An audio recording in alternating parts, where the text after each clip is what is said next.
Should have signed for a big club. Sign for a big club. You should have signed for a big club. Welcome back to West Ham Unofficial. I hope you are all well. Hang on, I haven't finished yet. Na na na na na na na na na. Declan Rice.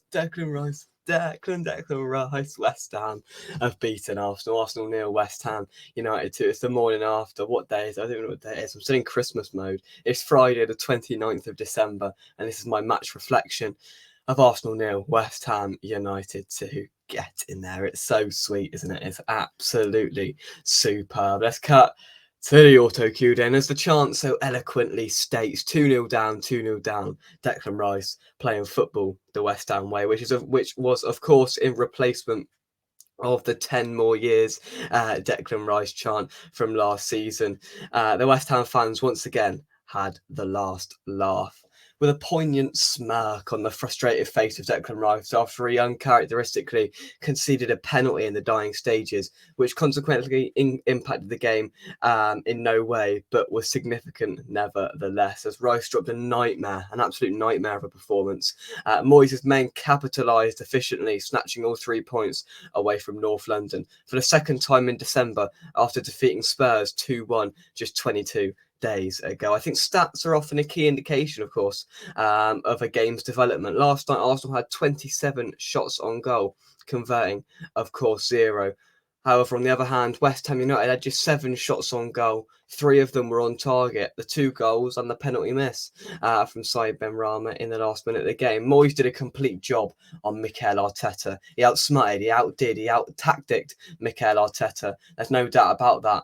And there was no answer that came back from the title contenders from North London. The first goal may be branded as a defensive calamity, but I prefer an electric counter-attack on the left flank with flawless link-up between Paqueta and Emerson, resulting in a delicious ball whipped in by Emerson, which was then recovered really swiftly by Jarrod Bowen and greeted with Thomas Souček's right boot, which gave West Ham the lead. Arsenal dominated possession, there's no doubt about that, and began to grow frustrated as the game stopped for half-time. With Arsenal's threat intensifying, it seemed, up steps James Ward-Prowse in front of the travelling faithful in front of the clock end, who whipped in a ball that is met by the head of Konstantinos Mavropanos, former Arsenal centre-half, who helped the ball onto the underside of the bar and into the back of the net to double West Ham's advantage. That second goal knocked the wind out of Arsenal's sails. There was no doubt about that. With no appeared plan B from Mikel Arteta, a few inevitable nervy moments followed before it seems like the icing on the cake, with Rice bringing down Emerson in the dying stages of the game in front of a jovial contingent at that point of Hammers, who recognised the significance of making Declan aware of their fruitful feelings towards him. It was a stonewall penalty that Benrahma did fail to convert, which did indicate that whoever was writing that script last night for a perfect West Ham evening got it slightly wrong. Welcome back to West Ham Unofficial. I hope you are all well. Brilliant. Honestly, as I said, the smile has not left my face. Cheers. It's 8:51 on a Friday morning and I am absolutely buzzing. And do you know what? For the first time last night in quite a while, I stepped back and went, did the positives outweigh the negatives with David Moyes as West Ham manager? I don't know. I'll leave that to you in the comments section. But I mean, currently, the last couple of games, you can't fault him. We've been critical of the defence throughout pretty much the entirety of this season so far, and we've kept we haven't kept clean sheets, but we've kept 3 in the last 3 in the Premier League. We've inside 5 days over the Christmas period, we've beaten Manchester United and Arsenal without conceding a goal, 2-0. 4-0 on aggregate. We've beaten Manchester United and Arsenal. It's sensational. It's brilliant. And if you chuck in the Wolves game as well, there was a 3-0 victory. We haven't conceded a goal in more than 3 games in the Premier League. That was unheard of a couple of months ago. Moyes is a manager with the handbrake fully on and wants to ensure that his defence is solid before he moves on to his attack, and it's been sort of juxtaposed in that sense, this sort of West Ham side this season, because we've been leaking goals, and yes, we still have been leaking goals against Fulham, against Liverpool, etc. But we've seen in the last few games domestically in the league that it's all sort of sewn together, and we've had various centre-half partnerships there. You can't just put it down to one player who's been a stalwart and played in all of them, because I think we've had different combinations of centre-halves in all of the games. When I looked at that lineup last night and sort of Bonner and Mavropanos, I feared for the worst, as did most West Ham fans. But boy, am I eating humble pie. Not now, because it's 8:52 a.m. and I don't want to eat pie now, but I will be eating some humble pie later on, because I'm losing my voice, because they were sensational. I could not fault either of them. Ogbonna, who I thought had his day, rolled back the years last night. He was absolutely brilliant. Blocks, interceptions, tackles, right place, right time. He played the role of Kurt Zouma last night, and Mavropanos, of course, he got himself on a score sheet to ensure that West Ham took away all 3 points against his former club. He had a point to prove, and he was absolutely brilliant as well. And I can't fault either of them. They were absolutely superb. And if you're going to pick a man of the match for West Ham, I'd start with those two. Take your pick, because they were both brilliant. But yeah, they certainly proved me wrong in that sense. Emerson on the left hand side, just simply brilliant. Again, he sent Declan Rice for a hot dog in the second half at one point, which was mildly amusing. But his defensive play is very good. His attacking play showed for the first goal, getting up and whipping that ball in. It was a brilliant ball into the box. It was a nightmare for defenders, and it, in the end, indirectly resulted in West Ham opening the scoring and taking the lead in the game. So look, I can't fault pretty much any of those players. For one of the first times in a while, I've come out of a game and said I don't think anybody was particularly bad tonight. So I thought Souček was getting himself involved, and we did everything we said we needed to do in the preview. Because you can kid yourselves talking about these games in the build-up and say, yeah, we're going to play attacking, expansive football, we're going to have a go, all the rest of it. It's just simply not going to happen under David Moyes. We all knew the game plan. We all knew what we were trying to do. And you know what? We executed it to absolute perfection. We sat, we absorbed pressure, and the key thing is we frustrated Arsenal towards the back end of the first half, and especially after we doubled our lead on the 55th minute. That place was disgruntled. They were angry. There was frustration that was intensifying all around that stadium, and that was down to us. That was down to how we absorbed all the pressure, how we frustrated them, how we limited their shots on goal that actually hit the target. If they had 30 or 27 shots on goal, whatever, but were there really more than 3 or 4 that massively, worried Alphonse Areola in our goal? I don't think so. There's a couple of back passes from Saka. I thought he hit the post, yes, and Gabriel Jesus had a header at the back post that he arguably should have done better with. But apart from that, I'm struggling. And they had 73% possession and 27 shots on goal. They were very, very poor, Arsenal. There's no doubt about that. But we were clinical. We were there at the right place at the right time, and they've lost at the Emirates, which I don't think they've done all season. That's a testament to how difficult of a place it is to go, and how we managed to nullify all their threat, as well as simultaneously being clinical in the final third. It all had to fall into place for a West Ham win, and it did just that. The midfield, it flowed, and we got the ball up to those attacking players. And can we just talk about it for a minute? We went to Arsenal, title contenders, top of the league at Christmas, all that crap.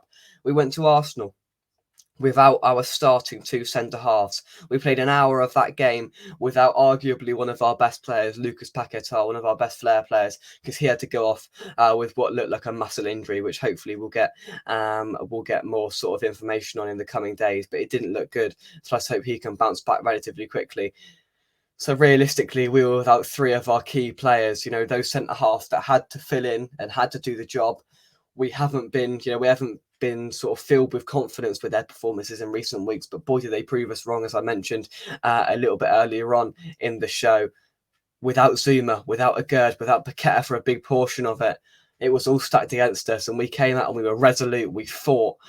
We didn't back down. We were winning second balls. We were putting in challenges, really getting up in their faces. And that's what Arsenal don't like. They're a very good football team, Arsenal. There's no doubt about that. They didn't show it last night, but they are a very good football team. But when you get up in their face, when, they just don't like it up on Arsenal. They don't. And it's blatantly obvious, Liverpool did it to them last year. We did it to them last year. It's happened on various occasions. If you can get up in their face and be just a little bit aggressive and frustrate them, they haven't got a plan B, and that was evident last night. There was no plan B from Mikel Arteta's Arsenal to try and break down our resolute defence. They weren't breaking us down. They had 27 shots and they barely looked like scoring, for God's sake.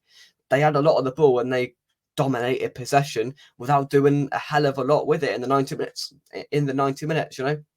Apart from 2, maybe 3 chances tops, I can't remember any more significant chances that Arsenal and attempts Arsenal had on goal. And I think that shows, there was that Areola save, which he shouldn't, which he should have made, but it was a good reflex save. But apart from that, I am struggling. We defended really well. We managed to get the ball from the midfield to the attacking players, in a fluid fashion, which massively helped on the counter-attack. And we scored in our 2 best ways, on the counter-attack and from a corner.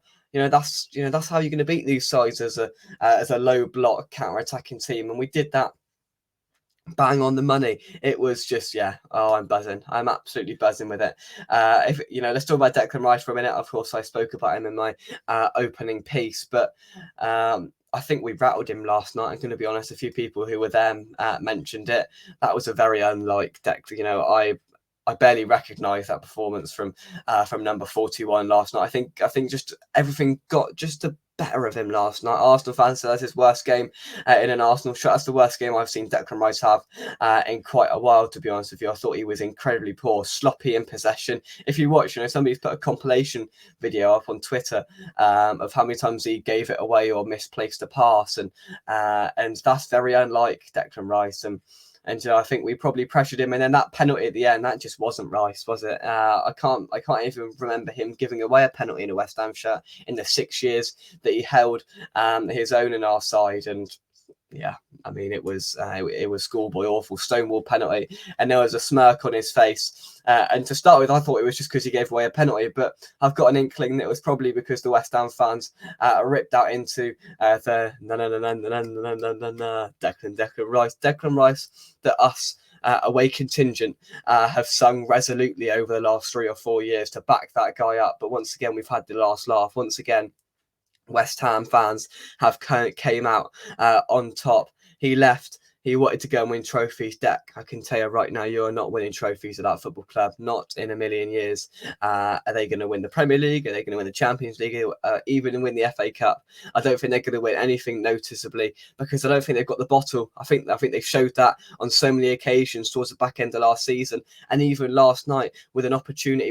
Could they have gone back top? I'm not sure. It's just that different pressure that goes onto a side, and I thought maybe they could have had the bottle this year, but now I'm convinced I don't think they've got it in them. I really don't think Arsenal have got it in them.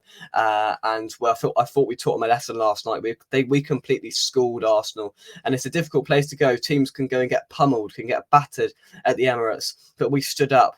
We gave them a fight, and we came out the other side better for it. And you know what? I'm so proud of that group of lads. We were depleted with the couple of players that couldn't be involved in the game. Zuma, Agerd and Paqueta with the nervy sort of knee injury he had before. Was it worth him even coming out? I'm not so sure, but he had half an hour where he looked quite okay, and then he pulled up, which was unfortunate. But so proud of every single one of those lads, because they all held their own last night. They all put in a brilliant performance that in the end collaborated in West Ham picking up yet another 3 points. Brighton won last night, so if we wouldn't have won, they'd have gone above us, so we prevented that as well. We've maintained our 6th spot that we had at the start of the game week, which is absolutely brilliant. We now go into January, where you'd argue that we've got a couple of more winnable fixtures. We've had Man United, Arsenal. I know we've got Brighton to start with, who are a very good side, and don't even get me started on Brighton. Who knows what will happen there? Will the curse return? I don't know. But once we get past Brighton, I think we've got Sheffield United and we've got Bournemouth in the Premier League. They're flying at the moment, Bournemouth, so we're gonna have to be wary about that one. But there isn't many Premier League games in January, which is very thankful. I'm thankful for that, because we of course losing Mohamed Kudus. I don't know whether it's now or after the Brighton game for the African Cup of Nations. There is a winter break or international break after our FA Cup game against Bristol City at home on the 7th of January. We then have 2 weeks off before we head up to Sheffield United, Bramall Lane, for our next Premier League game. So just buzzing, absolutely buzzing. What a month it's been. It's been a roller coaster of emotions. If you look back at our December, it's been crazy. It all started with a 1-1 draw at home to Crystal Palace. That wasn't good, was it? That really wasn't good. And then we went and beat Spurs brilliantly away from home at the Tottenham Hotspur Stadium. And then we went and got pummeled by Fulham. We beat Freiburg to solidify our last 16 status in the Europa League. We then pummeled Wolves 3-0. We then got pummeled by Liverpool. We thrashed Man United. Then we thrashed Arsenal. It's been an absolute rollercoaster of emotions, and it's pretty much been West Ham United summed up in a month, really, hasn't it? Batterings both ways, crap performances, brilliant performances, no fight, an abundance of fight shown last night, and you could tell all of those players were committed to it, and in the end it showed, it paid off, and we've managed to beat the title contenders in Mikel Arteta's Arsenal at home, you know, as well at the Emirates. It's such a, you know, I can't stress this enough. You won't find many teams that will go and pick up anything at the Emirates. No wonder beat them to 0 like we have, honestly. Get in there. Absolutely brilliant. You should have signed for a big club. 2-0 down, 2-0 down, playing football the West Ham way. Declan Rice. Yeah, revenge is sweet, isn't it? He's returned. He's played against West Ham 2 times. He's played against West Ham 2 times since he's left the club, and we've beaten him twice, which is just sweet, isn't it? And for the first time since February 2014, West Ham United have gone 3 clean sheets in a row in the Premier League. Wolves, Man United, Arsenal. We're now starting to begin to break records that we want to break. And I mean, we're staying there. We're now midway through the season on 33 points. That's our highest points tally at this stage of the season ever in the Premier League, as far as it goes back to 1993 or whatever it is in the Premier League. And if we repeat that again, we find ourselves with 66 points at the end of the season. Could you imagine that? I'm not saying we're going to repeat what we have done. Maybe we'll be even better.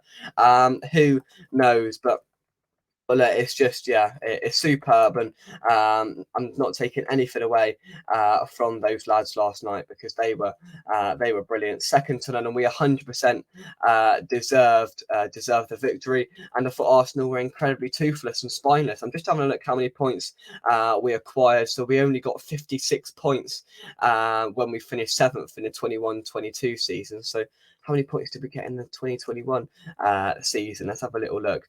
We had 65. So if we repeat what we've done in the first half of this season, we will eclipse what we did in the 2020-21 season, where we finished in the Europa League stages in 6th. Could you imagine if we repeat this all over again? It has been simply brilliant. Thank you very much indeed, everybody, for watching this video. If you've enjoyed it, drop a like on it, subscribe to the channel if you're new. This is why we do it. This is why we support West Ham. We absolutely love it. Oh, yeah, I'm sending everything into delirium, I was going like that, and I hit my laptop. Come on, you Irons. And we will see you soon right here on West Ham Unofficial. You should have signed for a big club. Sign for a big club. Get it.